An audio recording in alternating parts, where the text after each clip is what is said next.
Nós vamos dar início à nossa sessão clínica da Residência Médica em Obstetrícia da Maternidade Escola da Universidade Federal do Rio de Janeiro.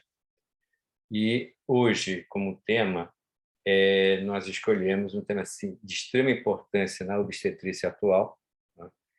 E que suscita várias discussões. E, para apresentar esse tema, nós convidamos o professor Renato Sá, que é professor associado, dentre outras coisas, professor associado em obstetrícia da Universidade Federal Fluminense, é pesquisador em saúde pública do Instituto Fernandes Figueira, da Fiocruz, e é chefe da obstetrícia da perinatal da Rede DOR São Luís. Tá? Então, Renato, você pode ficar à vontade já para compartilhar sua apresentação.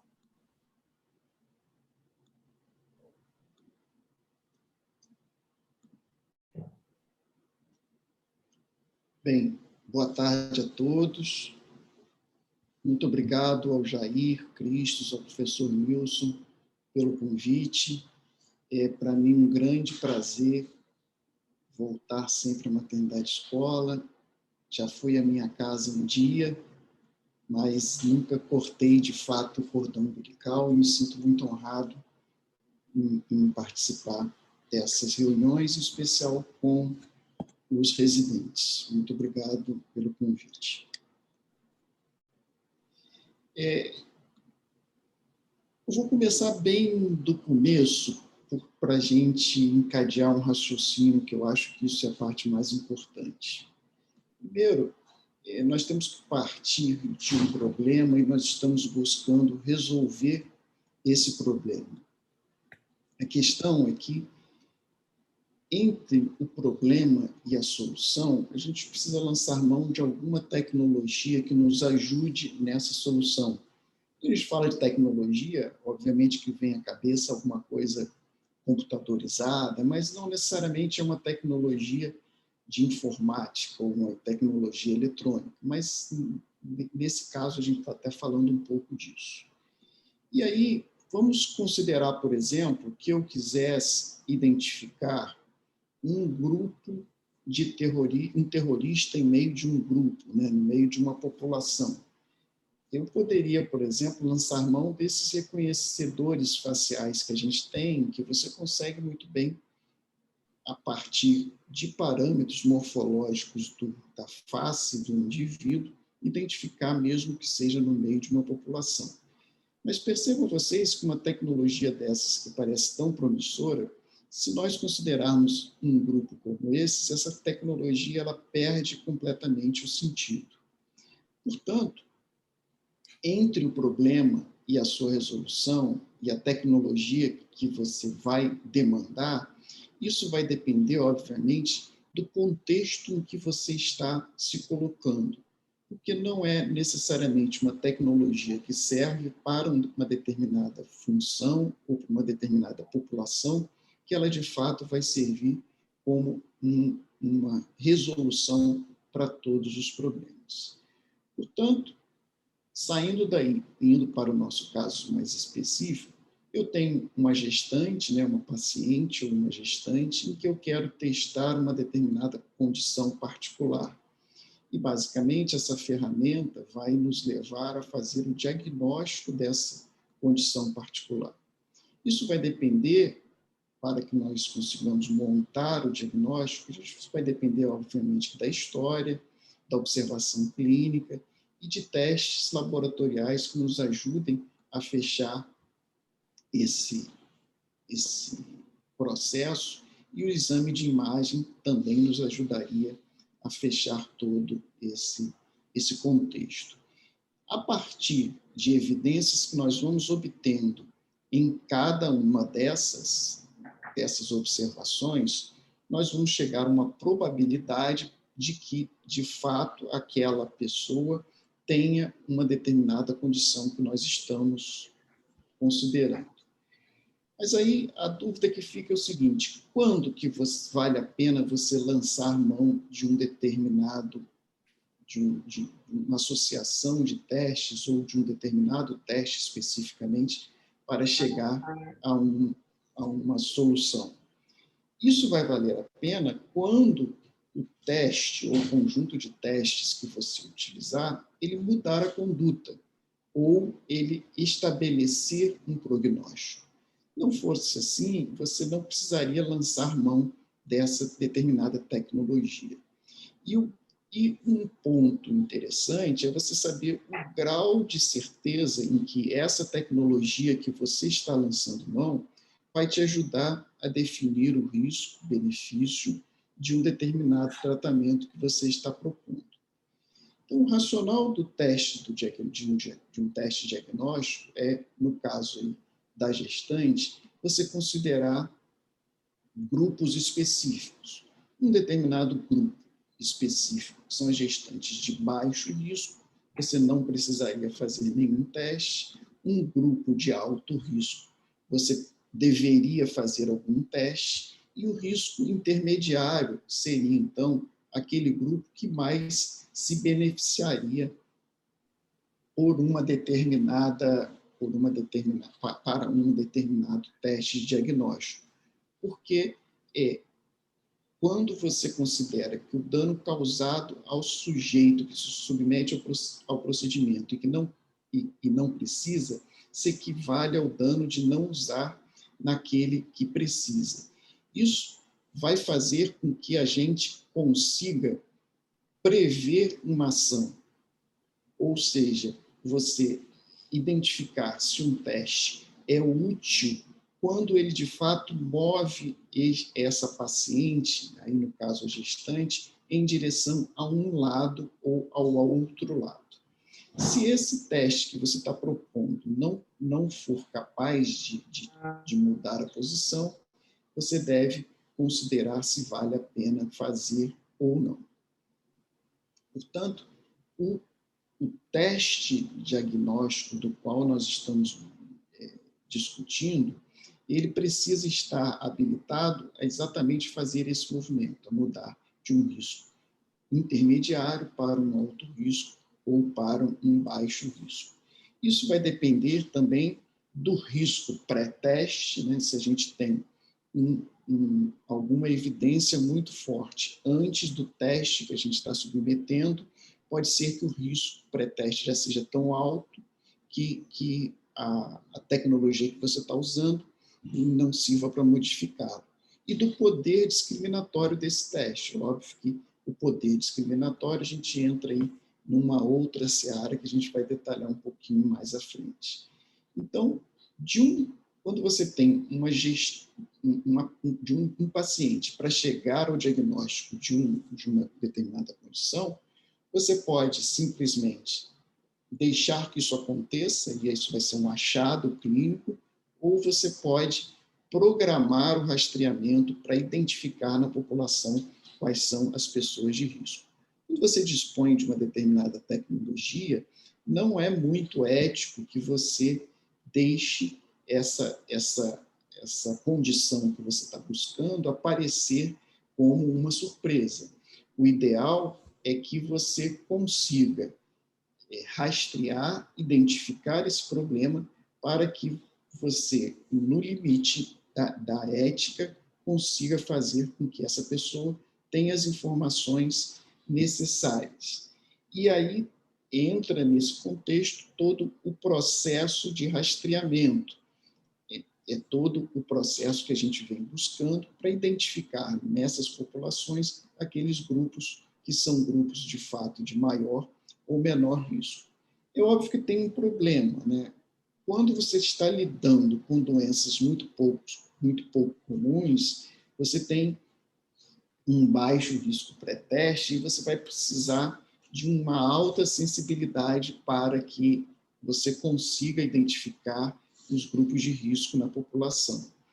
E aí, quando você está considerando, por exemplo, as aneuploidias, você vai precisar, para que você faça um rastreamento adequado, vamos considerar aí, por exemplo, a trissomia do 21, que ela tem um risco relativamente baixo, né, em torno de 1 para 1.400, você vai precisar de um teste que tenha uma sensibilidade relativamente alta, exatamente para identificar nessa população o que você vem buscando. E é essa toda a história, toda a trajetória, por isso que vem essa trajetória, né? Vocês, eu estou falando para residentes, estão todos bem mais novos, eles não acompanharam o que a gente acompanhou ao longo do tempo, né? Inicialmente, nós tínhamos aí a idade materna como um grande marcador para detectar a trissomia do 21, depois entrou a alfa-fetoproteína, depois os marcadores quádruplos, que eram feitos no segundo trimestre, e todos eles buscando, obviamente, uma sensibilidade mais alta, até que você tivesse os testes de primeiro trimestre e os testes integrados aí do primeiro trimestre, que alcançaram uma sensibilidade bastante grande. Por que a importância disso? Por que buscar um teste que tenha uma sensibilidade grande? Exatamente pelo que eu acabei de falar para vocês, porque a prevalência da síndrome de Down na população é baixa e só vou identificar se esse teste for, de fato, um teste mais alto. Então, só recordando aí, eu sei que vocês têm isso bem na cabeça, né? A sensibilidade é a proporção de indivíduos com uma condição que testam positivo. E ele é diferente da especificidade, que é a proporção de indivíduos sem a condição que testam negativo. Então, sensibilidade, eu pego um grupo que tem aquela determinada condição e vejo quantos foram positivos, e a especificidade, eu pego um grupo que não tem a condição e vejo os que testaram negativo. A importância disso é que um teste com uma boa sensibilidade, ela vai identificar naquele grupo todos os que apresentam a condição. E assim, os que testarem negativo não apresentam a determinada condição. Então, um teste de sensibilidade boa, ele serve para tirar do grupo aquela pessoa que testou negativo. É diferente do teste com alta especificidade e que ele vai identificar aqueles que não apresentam uma condição. Então, assim, aqueles que testaram positivo apresentarão a condição, ou seja, um teste com uma boa especificidade, ele vai servir para incluir naquela determinada população. E por isso que eu botei esse porquinho aí para um focinho rodando, exatamente para só vocês usarem aí para gravar como SNAUT, exatamente o SN de sensibilidade e o SP de especificidade. Então, SPIN e SNAUT, porque a sensibilidade serve para retirar do grupo e a especificidade serve para incluir no grupo.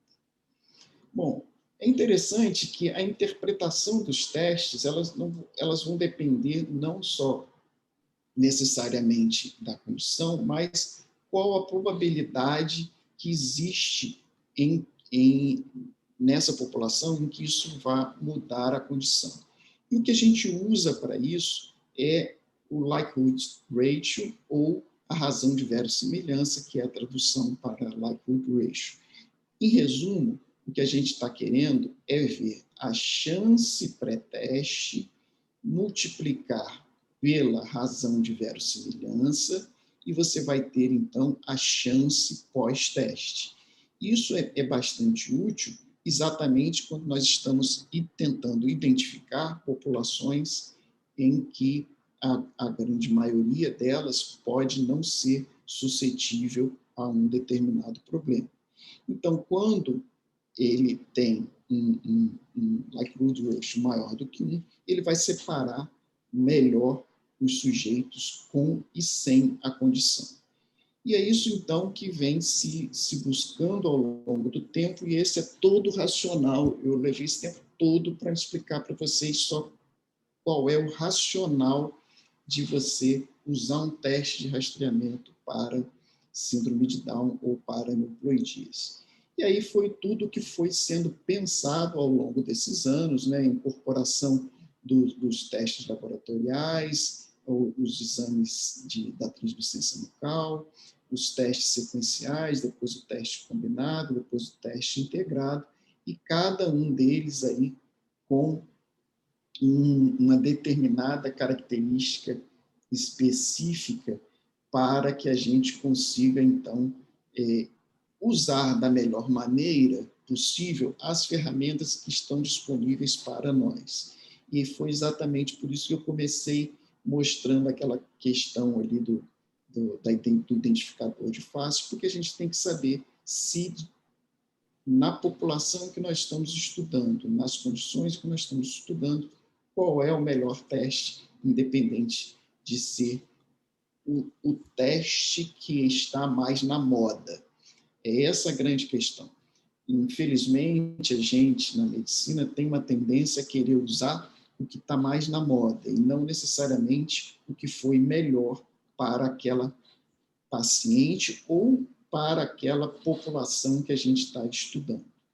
E aí, a gente saiu da década de 70, quando você identificava só pela idade, e hoje a gente tem aí uma quantidade grande de possibilidades, e a expectativa é que cada vez mais a gente tenha mais condições de identificar de uma forma mais direta e menos invasiva o que tem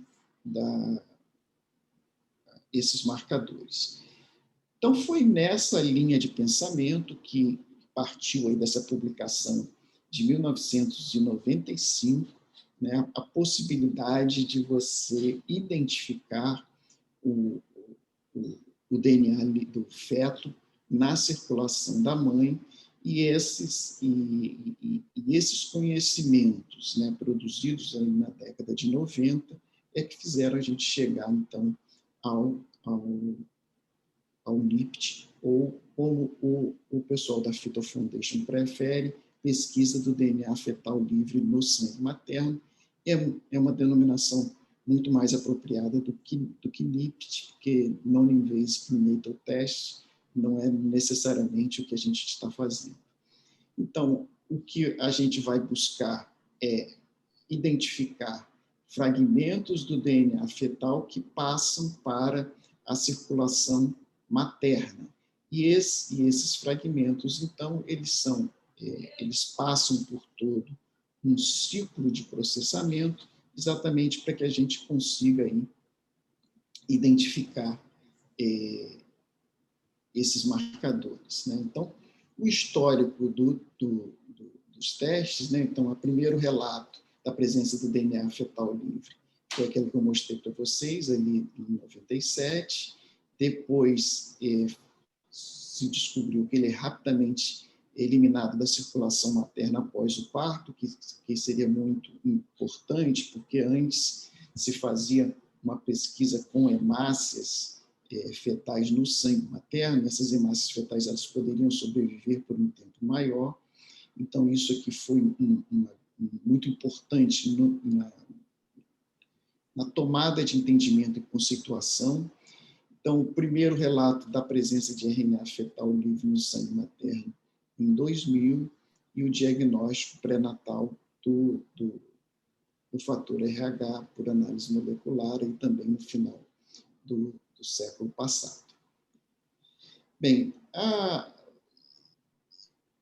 o DNA fetal ele vai corresponder aí a 3 a 6% do DNA fetal livre na circulação materna. Você começa a identificar a partir de 4 semanas. Em torno de 7 semanas, você já tem aí em torno de 16 genomas fetais por ml.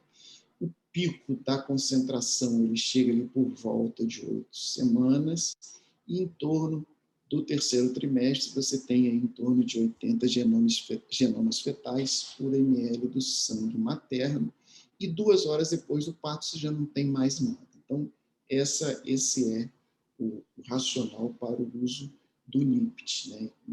Considerando aí cada um desses pontos, dependendo do que você exatamente quer identificar. E como é feita essa análise, né? Essa análise ela é feita, então, pareando os fragmentos do DNA fetal, e você vai ver que naquela condição em que você está buscando especificamente, aqui no caso a trissomia do 21, a gente tem, então, uma contagem anormal, que é o que a gente está mostrando aí nessa sequência de animação, exatamente em que você teria uma quantidade esperada quando você compara com um determinado cromossomo, e aí quando você observa uma quantidade acima daquilo que você estava esperando, você levanta, então, a suspeita de que você possa ter a alteração observada. E uma questão bastante importante é que o percentual da fração fetal, ela vai fazer, obviamente, toda a diferença. Como a gente está fazendo comparação de número, de quantidades, quanto maior a quantidade disponível, mais nítido fica para que a gente consiga fazer esse diagnóstico.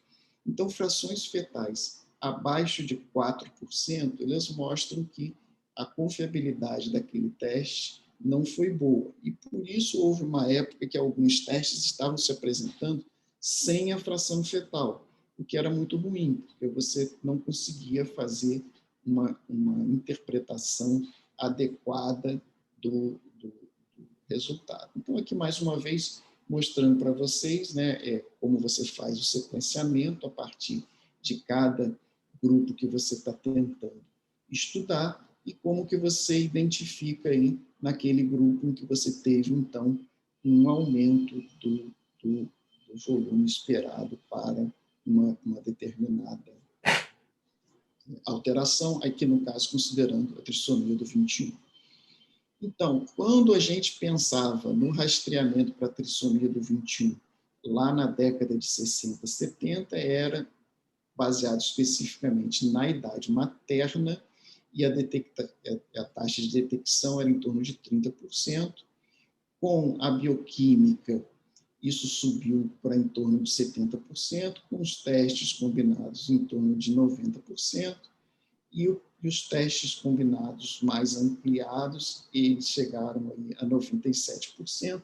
É óbvio que isso, em mãos mais experientes, quando você coloca isso na população como um todo, você não consegue chegar a esse número, mas o DNA fetal livre, ele chega aí a 99%.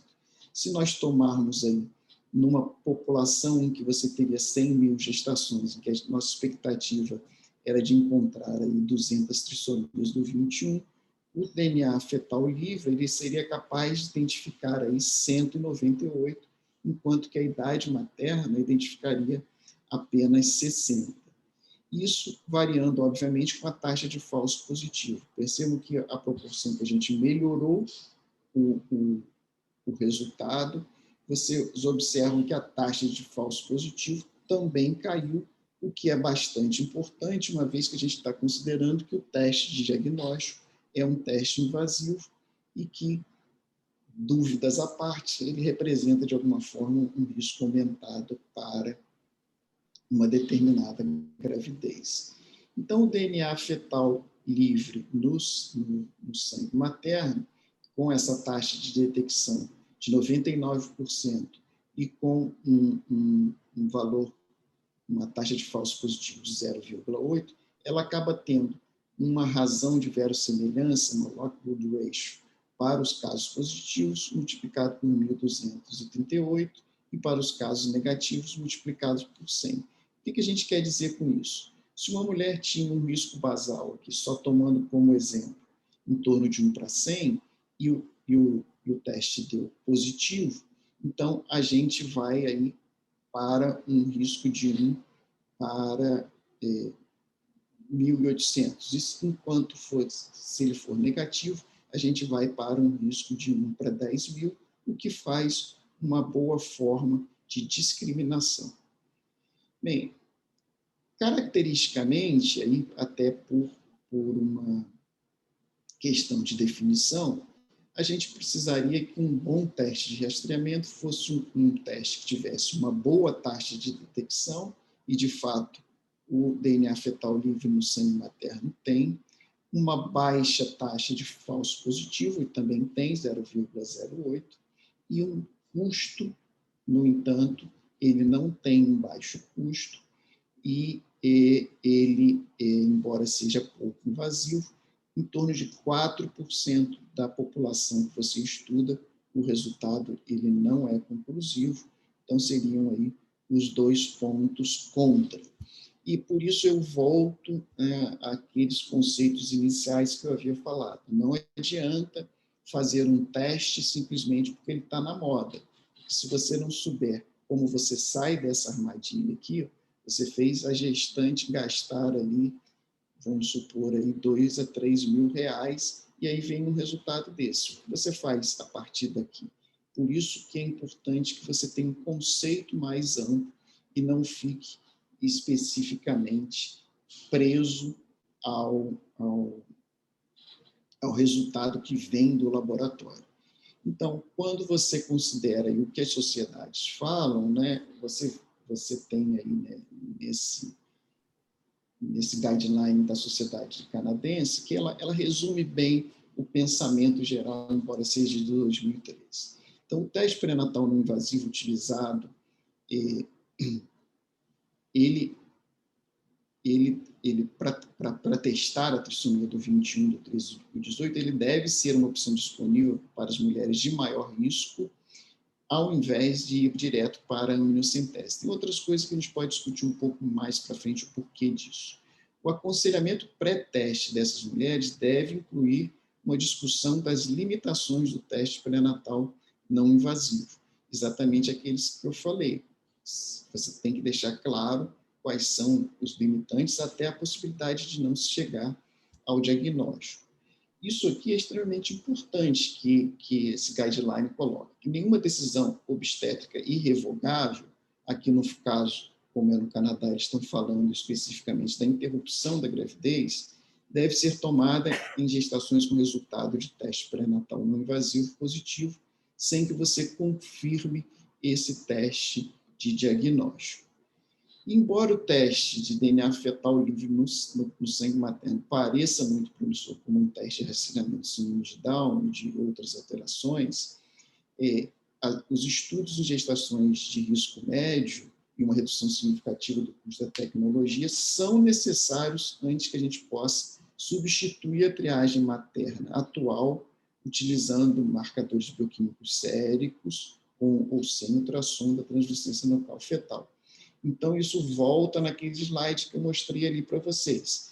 É um bom teste, uma boa sensibilidade, com uma baixa taxa de falso positivo, porém ainda tem aí um custo alto e por isso a gente tem que pensar exatamente quem se aplica a fazer isso. Então, você tem aí alguns algoritmos propostos, né? Então, esse algoritmo aqui proposto pelo American College, ele coloca o seguinte: primeiro você tem que saber qual é o desejo dessa gestante. Se ela não deseja nenhuma informação, nesse conceito deles, eles acham que você não deve fazer nada. Se ela deseja informação, mas não quer risco para a gestação, você faria o rastreamento bioquímico ou o DNA fetal livre, dependendo aí da condição que você está imaginando. Ou se ela deseja saber com precisão, ela vai direto para uma amniocentese, uma biópsia de fio corporeal. Tem um grupo de americanos que pensa exatamente dessa forma. É uma forma bastante pragmática de se pensar, mas é uma forma a ser respeitada, porque se você, de fato, quer saber 100%, vou dar um exemplo meu em casa mesmo, a minha mulher, ela não queria fazer nenhum teste de rastreamento, ela quis partir direto para uma amniocentese, porque ela queria saber com precisão, independente do que tivesse sido avaliado antes. E aí a gente tem toda uma forma de raciocinar qual é a melhor maneira de você incluir o NIPT exatamente dentro desse conceito todo que eu passei para vocês. Não é partir diretamente para fazer para todos, se isso for a sua realidade, como, por exemplo, a gente discute com um amigo nosso lá da Austrália, o Fabrício, que vocês conhecem, já falou aí com vocês. Na Austrália é uma realidade. Isso é oferecido como primeira linha de rastreamento do teste combinado. Então, você parte, óbvio, para a análise. Mas você pode fazer o segmento de uma forma dependente, né? Porque a gente usa contingenciado, né? Por uma tradução do contingente do inglês, mas a melhor forma de traduzir é como rastreamento dependente. Você vai depender do que você está encontrando num determinado momento, né, considerando um risco pré-teste, para ver qual é o melhor teste para ser proposto. Né? Então, quando você pensa em uma primeira linha de rastreamento para todo mundo, você, obviamente, vai usar o teste do DNA fetal livre de uma forma mais ampliada. Mas se você estiver fazendo com a primeira linha um teste combinado, aí você vai graduar esse risco. Você pode considerar aí um risco maior do que 1 para 100 como um alto risco, e isso levaria direto a um teste invasivo. Aí a gente volta àquele slide anterior, na dependência se a mulher quer de fato saber ou se ela simplesmente quer uma informação a mais. Porque se ela quiser uma informação a mais, pode ser que o teste invasivo ela não aceite. Quando você está ali exatamente naquele miolo que eu mostrei para vocês do risco intermediário, em que você precisa de um teste que tenha uma boa sensibilidade, uma baixa taxa de falso positivo, exatamente para jogar essa mulher para um lado ou para o outro. São aqueles slides que eu mostrei bem no começo para vocês, para ver se ela vai virar uma paciente de baixo risco, que varia só para o segmento, ou se ela cairia num grupo de alto risco, que iria, então, para fazer os testes invasivos. Então, quando você tem um risco maior do que 1 para 2.500, ou seja, você cairia naquela faixa ali abaixo do baixo risco, você poderia propor para esse grupo o DNA fetal livre, e lembrando aí que você pode ter 4% de perda. Se você tiver esse 4% de perda, você vai considerar o risco do teste integrado como maior do que 1 para 100 para fazer a biópsia de vilo corial. E se não, se você de fato o DNA fetal livre não houve perda, mas foi encontrado como de alto risco, você faria a biópsia de vilo. E se não, como vocês viram, quando o teste é negativo, ele tem aí um grande poder para rollout, ou seja, para tirar essa paciente do grupo de risco. E aí ela passaria, então, para o aconselhamento. Ou você poderia fazer uma divisão mais ajustada, partindo aí de um risco direto de 1 para 10, indo direto para a biópsia de vilo corial e considerando o DNA fetal livre de uma forma mais alargada, até porque para que a gente consiga adequar os custos a essa população. Vejam vocês, quando você está pensando aqui em custos, faz muita diferença quando você pensa em saúde pública.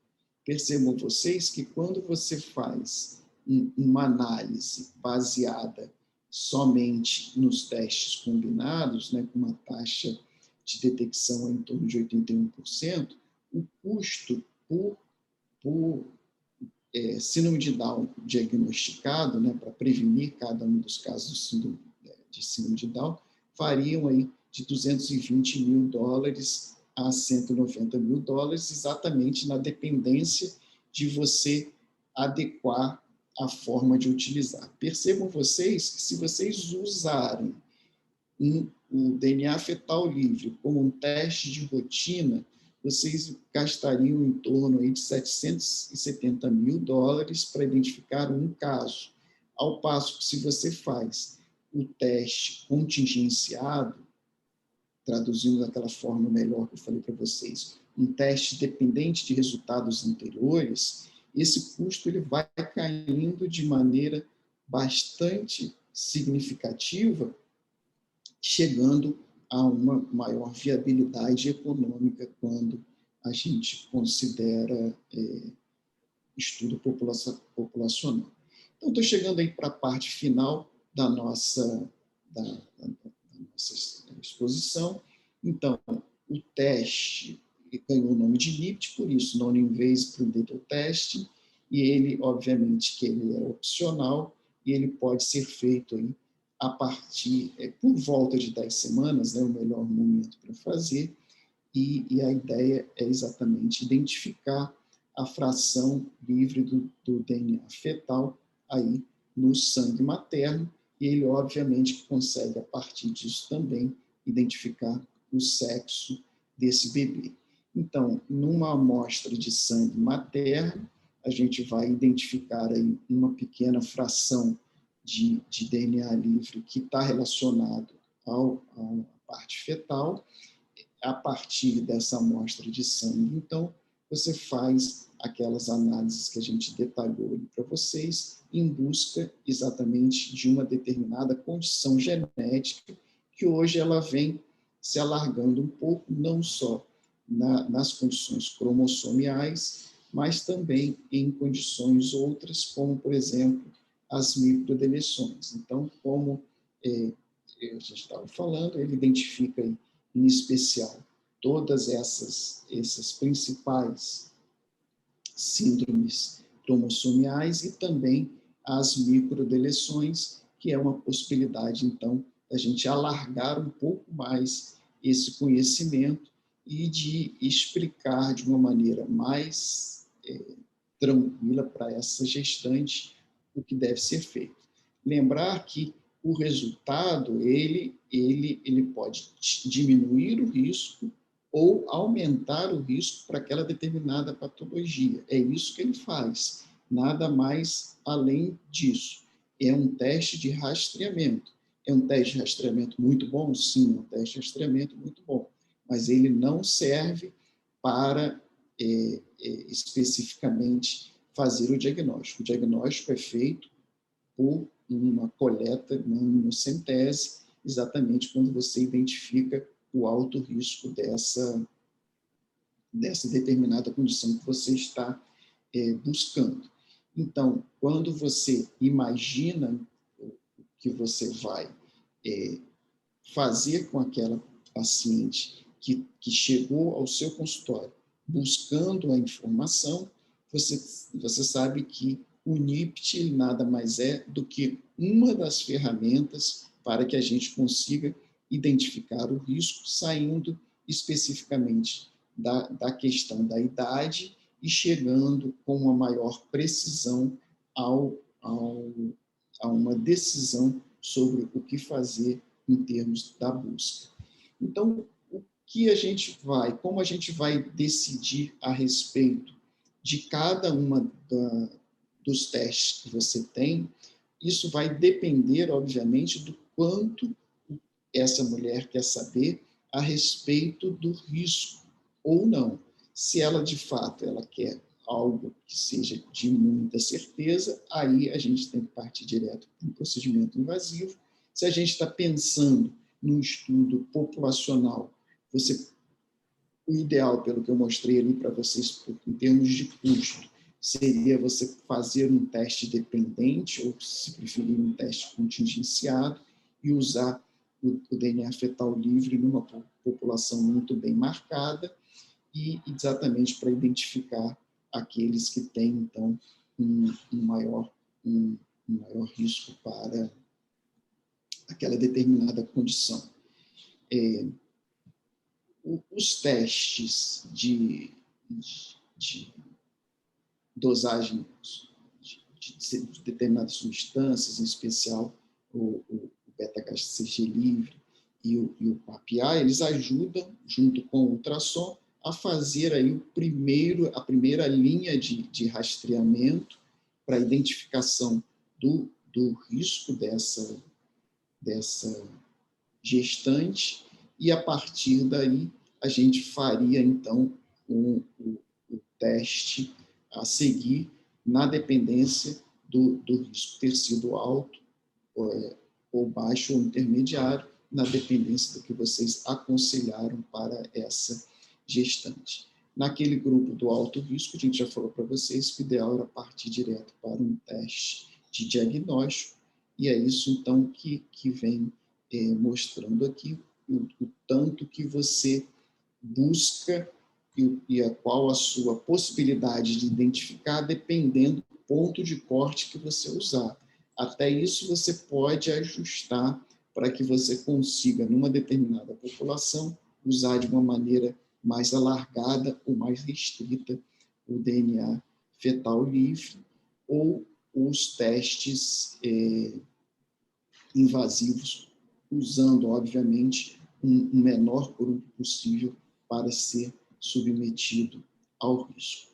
E, obviamente, que a gente sabendo que o uso mais ajustado, mais contingenciado, mais dependente do NIPT, faz com que a gente consiga, então, adequar melhor essa linha na dependência aí do ponto que vocês vão fazer do corte, né?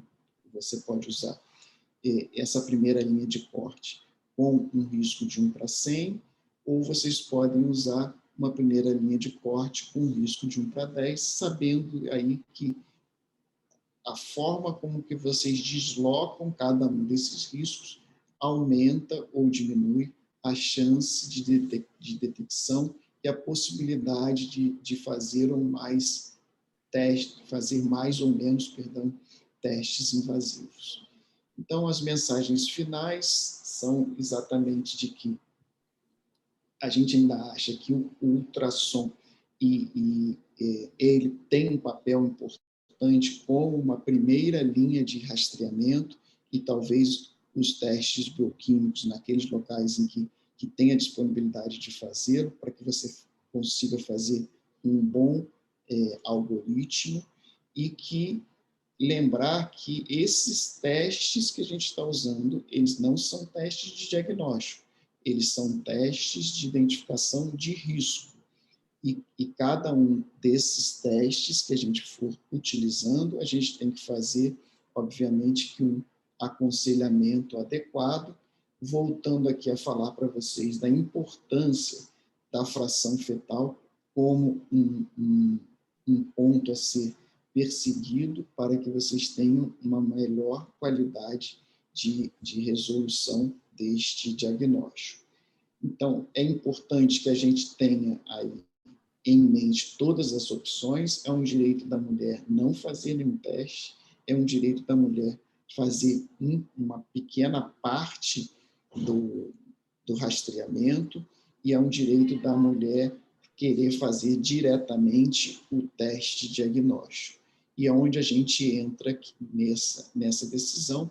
O nosso grande papel aí é aconselhar dentro da realidade em que se encontra aquela gestante, seja essa realidade uma realidade por ser uma questão populacional, um serviço público, por exemplo, a gente tem que pensar de uma forma mais voltada para a economia, para que o custo não seja tão grande, ou quando a gente pensa aí, nos casos individuais, a gente saber como a gente sai até das pequenas armadilhas que esses resultados podem nos causar.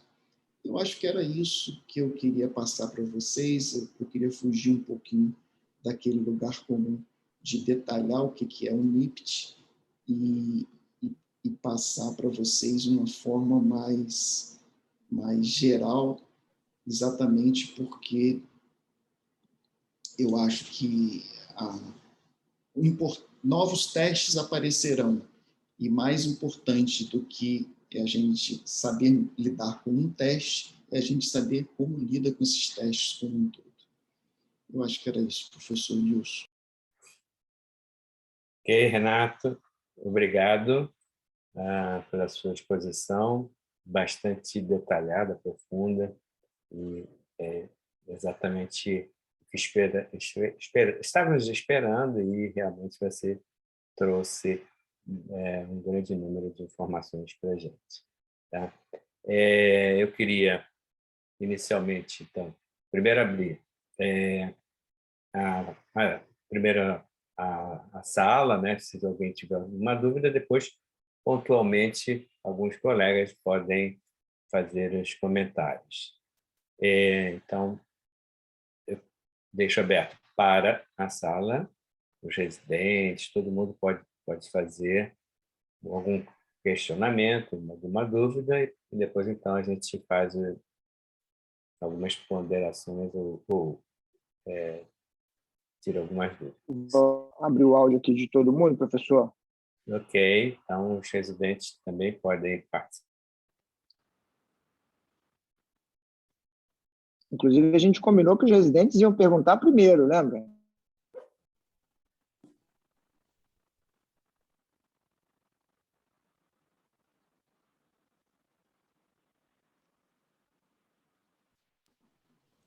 A gente parte daquele princípio, entenderam tudo ou não entenderam nada, né? Exatamente. Estamos esperando as perguntas aí, não perdendo a oportunidade para o professor Renato. Pessoal, vamos lá, cadê? Não é possível que ninguém tenha dúvida. Jair, alguém colocou uma Sim. pergunta no chat, talvez possa começar por essa para ver se animam aí as dúvidas. Ana Rita é residente lá do Caxias d'Ó, perguntando se existe outro além da alfa-fetoproteína, outro teste bioquímico além da alfa-fetoproteína. Na realidade, a alfa-fetoproteína só entrou aí exatamente como uma questão ilustrativa. A gente não usa mais alfa-fetoproteína. A gente usa hoje o teste de rastreamento bioquímico do primeiro trimestre, que é o beta-HCG livre, e o PAPA, né, proteína plasmática associada à gravidez. Elas que entram aí nessa primeira fase. Se você quiser alargar um pouco mais, você pode usar também o BLGF, que entra aí um algoritmo para fazer um cálculo maior de risco, inclusive, de pré-eclâmpsia no primeiro trimestre. Então, essa que é a ideia. A alfa-fetoproteína, ela, na realidade, ela entrou ali só como uma ilustração temporal.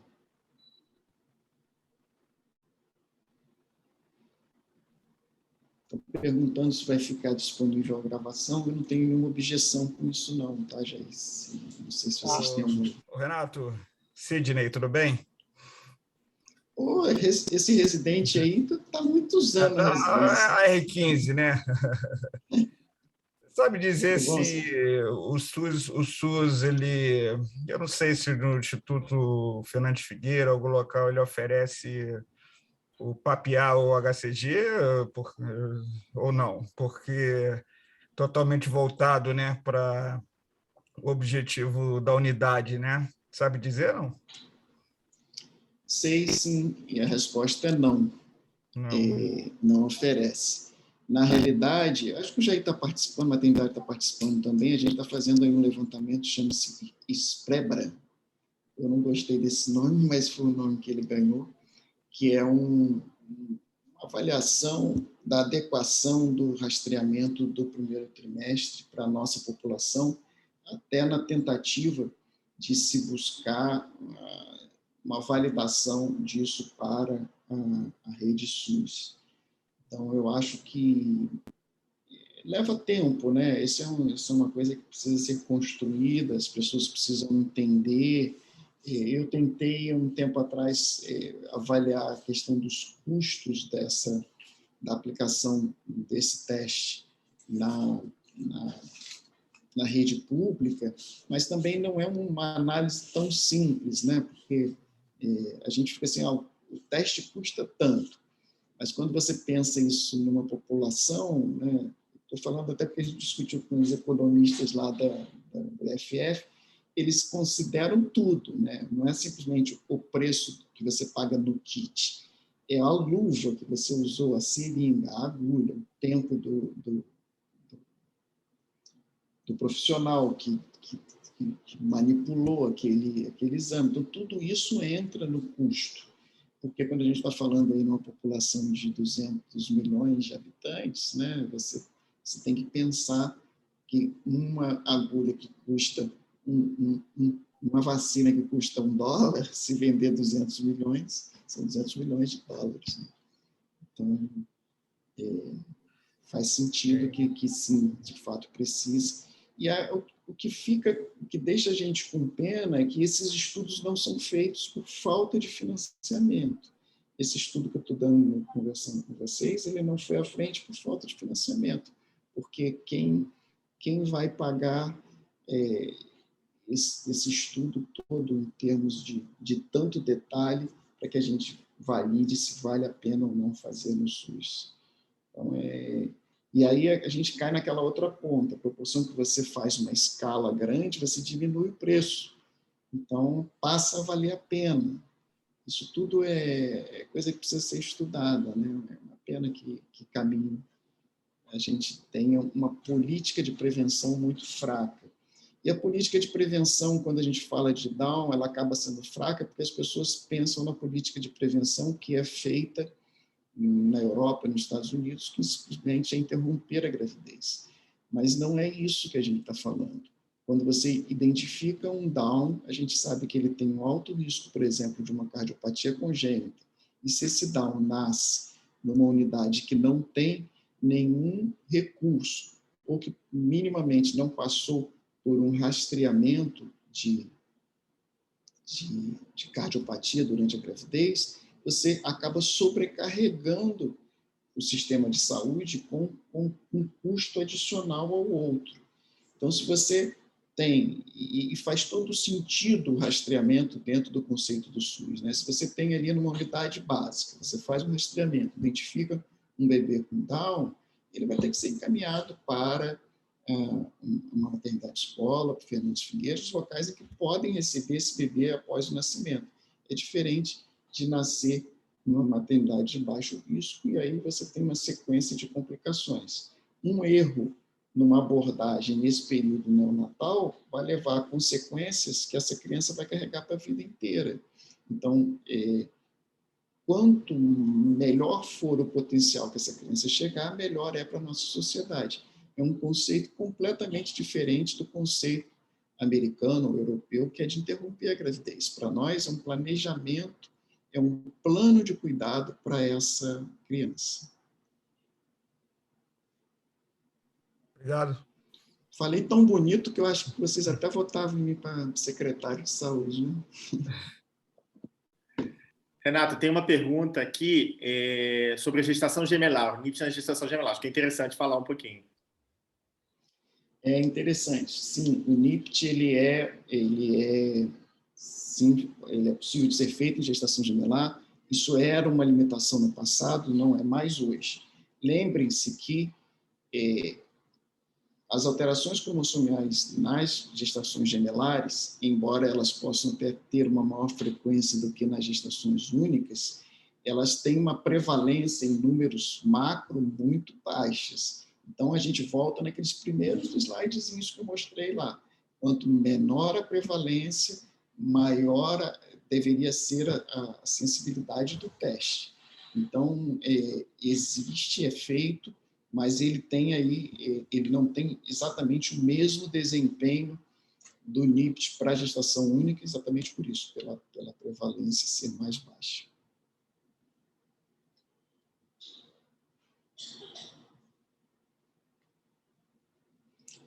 Eu achei que alguém ia me perguntar sobre microdeleções, porque eu falei muito pouco, né? Então, a pergunta básica é se vale ou não pesquisar microdeleções. Pesquisar microdeleções, elas valem a pena, sim, no contexto de que algumas microdeleções, embora sejam... a gente tem a sensação de que elas sejam completamente raras. Vocês que estão aí na maternidade escola, que veem mola e datiforme toda hora, determinadas microdeleções, elas têm prevalência maior do que a mola idatiforme. Então, vale a pena, sim, e às vezes é uma oportunidade de diagnóstico que você perde em não fazer, e você só vai descobrir que essa criança tinha algum tipo de alteração de microdeleção muito tardiamente, quando toda a parte de assistência está indo naquela outra linha que eu falei com vocês, do potencial de cada uma dessas crianças, ela perde um pouco o sentido se você fizer um diagnóstico muito tardio. Por isso, o custo em termos de NIPT não aumenta tanto para fazer a pesquisa das microdeleções, por isso eu acho que vale sim a pena fazer, muito embora vocês precisem saber aconselhar, né? Porque vai vir um alto risco para uma determinada microdeleção e você faz o que a partir dali. Ok. Tem mais alguém que quer fazer alguma outra pergunta? Bom. Jair, Cristos, querem fazer alguma? Então, deixa eu fazer considerações aqui. Primeiro, dar as boas-vindas aí, meu amigo Renato. Parabéns, professor, durante a apresentação. E aí, eu vou fazer só um comentário aqui no que diz respeito aos custos, Renato. Eu gostaria que depois você complementasse, porque muitas vezes a gente vê isso, né? Como você mesmo disse para a gente, dos modismos, o paciente chega para a gente para fazer o morfo de primeiro com 12 semanas, mas muitas vezes, né, com o NIPT na mão. Ele chega com aquele NIPT, olha, meu neném é normal. Aí você olha lá, o neném tem uma anicéfalo, e isso vai aparecer se não tiver nenhuma alteração genética, né, dos cromossomos associados ali. Muito bem. Então, aquele recurso que foi gasto com o NIPT, né, de R$2.000, R$3.000, ele poderia ter sido usado e postergado sido usado de forma racional um pouco mais para frente, quando essa paciente... A gente tem a paciente do SUS e a paciente privada, mas eu acho que a paciente privada ela deve ser subdividida ainda, porque a paciente do SUS é a do SUS, infelizmente, ela é muito humilde, ela não vai estar, não vai ter esse recurso, ela também, infelizmente, não consegue muitas vezes entender o detalhe, o que vier está bom para ela, o que você fornecer está bom. A paciente que tem o seu plano de saúde ali, que o marido trabalha numa empresa, a gente vive muito isso lá no Caxias d'Or, né? A paciente, o marido trabalha numa empresa, ela tem um plano de menor valor e ela quer tudo direitinho para o neném dela. E quando você chega para ela e fala que tem uma TN aumentada, ela corre atrás para fazer o diagnóstico, muitas vezes gastando o que ela tem e o que ela não tem para fazer esse diagnóstico. Quer dizer, quando você está no consultório, na Zona Sul, a paciente, poxa, chegou para você com 10 semanas e gastou R$2.000, R$3.000, por mais que isso seja um valor importante, ela pôde disponibilizar. Mas em outras situações, se o colega trabalha na Baixada, em outros locais em que a paciente, por mais que tenha o seu plano de saúde, tem menos recursos, não é aconselhável fazer esse NIPT tão cedo, porque esse recurso ele pode ser utilizado, dependendo do que vier, para o diagnóstico definitivo. Uma outra situação é quando ela vem para você com um NIPT normal ali, com 10 semanas fez o NIPT, está normal, e ela vem para você e está com uma TN de 3. E aí, você vai acreditar que esse NIPT é normal e ela não tem essas síndromes? Beleza, mas ela não pode ter outras coisas, você não quer pesquisar isso, ela não pode ter outras deleções menores e ela não quer pesquisar isso, e esse recurso foi dispendido. Assim, acho que duas coisas que o Renato bem disse. Primeiro, que o NIPT não é diagnóstico. Então, se a gente tem que pensar em diagnóstico, você tem que guardar esse recurso para o momento do diagnóstico. E o momento de ser realizado, por mais que com 10 semanas a gente consiga fazer e excluir, ótimo para quem pode. Mas em termos de saúde pública, em termos da realidade das operadoras de saúde, eu acho que isso deve ser medido para, se for o caso, partir para o diagnóstico no momento adequado. Renato. É perfeita a sua colocação, já é exatamente isso. eu queria só aproveitar e fazer uma lembrança aqui, porque assim, a gente acaba colhendo uma perinatal um pouco maior do que os outros serviços de NIPT, mas não foi uma, nem duas, nem três vezes que a paciente chegou para colher o NIPT em que o bebê estava morto. Então, uma coisa extremamente importante é, antes de colher, faz um ultrassom, dá uma olhada. Algumas malformações muito maiores, muito significativas, você já consegue diagnosticar ali por volta de 10 semanas, antes de sair colhendo. Esse foi o grande erro do NIPT, da entrada do NIPT no Brasil. Eles entraram via laboratórios e via geneticistas, que eles entendiam como um papelzinho, aqui, ó, o meu risco está aqui, ó, o atestado, né? E não é assim. Isso é por isso que eu levei aquele tempo todo detalhando no começo que isso tudo tem que fazer parte de um processo diagnóstico. O NIPT ele se encaixa muito bem naquele momento ali, que é um risco intermediário e que você quer saber o que você vai fazer com aquela gestante. É baixo risco, não faço nada, é alto risco, faço invasivo. Esse é o local ideal para ela ser colocado, e como a gente não tem como abrir mão como o Jair colocou muito bem, da translucência nucal, porque a gente não avalia naquele momento a translucência nucal especificamente a medida da TN, a gente avalia malformações outras no primeiro trimestre, o que acaba acontecendo é que o ideal mesmo é que ela fizesse esse NIPT dentro daquele processo de dependência. Né? Caiu no alto risco, você aconselha e vê o que é melhor para ela fazer. Acho que essa colocação do Jair foi muito importante. Ok. Mais alguém quer fazer algum comentário? Cristo está aí. Renato, muito bom te ver aqui. Obrigado pela excelente aula. Eu acho que foi muito interessante a forma que você apresentou, Renato. A gente está diante de residentes, médicos estão se formando, né, estão se especializando. Então, é muito importante ter esse conceito. A gente não pode ser simplesmente um solicitador de exame, sem a gente saber qual o papel desse exame, como que a gente vai interpretar esse resultado, o que esperar diante de cada situação. Não é simplesmente botar um algoritmo e seguir. Isso seria fácil. O médico não é isso. A gente tem que raciocinar, cada paciente a gente tem que avaliar de uma forma diferente e interpretar isso de uma forma diferente. Eu acho que tanto você como o Jair deixaram bem claro, né, que o NIPT não substitui o morfo de primeira, a gente pode ver outra malformação, pode fazer um NIPT normal, a gente vai fazer ultrassom, tem um anencéfalo aí, ou então uma situação, ou como você mesmo falou, um óbito fetal. Então, um exame não exclui o outro, isso é muito importante. E, Renato, eu não sei, talvez eu tenha entendido errado, num dos slides, acho que é o primeiro slide, quando você fala dos guidelines da Sociedade Canadense, ele fala para fazer um NIPT no alto risco, o paciente com maior risco, a gente pensaria logo no diagnóstico. A gente conversaria com a paciente sobre o diagnóstico, não é isso?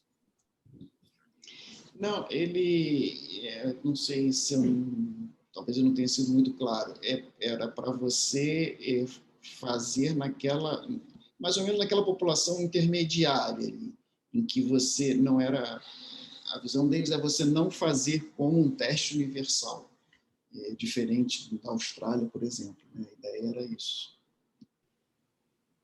Perfeito, obrigado mais uma vez, Renato. É um aspecto também importante nessa entrada, né, da divulgação do NIPT, né, é que as pacientes já chegam no consultório, né, já com essa ideia, não, eu preciso fazer, já tem essas informações, adquiro essas informações, e as informações são encaminhadas na internet através dos laboratórios, né? Então, quer dizer, a forma de se lidar, né,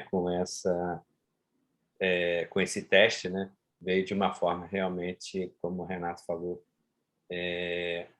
não diretamente por aqueles que podem aconselhar a utilização do teste, né? Mais alguma outra pergunta? Bom, Renato, eu queria agradecer a excelente exposição que você fez, muito muito importante a forma de abordagem para os residentes, né? E de aconselhamento, né? Praticamente um aconselhamento, e agradecer mais uma vez a sua presença aqui, tá? Junto da gente, e convidar... Renato, você quer fazer algum comentário final? Não, só agradecer a você, o Jair, Cristo, amigos de longa data e de grandes desafios. Muito obrigado. Ok, então, eu queria agradecer a todos presentes. Parabéns, Renato. Tchauzinho, até a próxima sessão, no mesmo horário, semana que vem. Tá? Um abraço, tchau, tchau.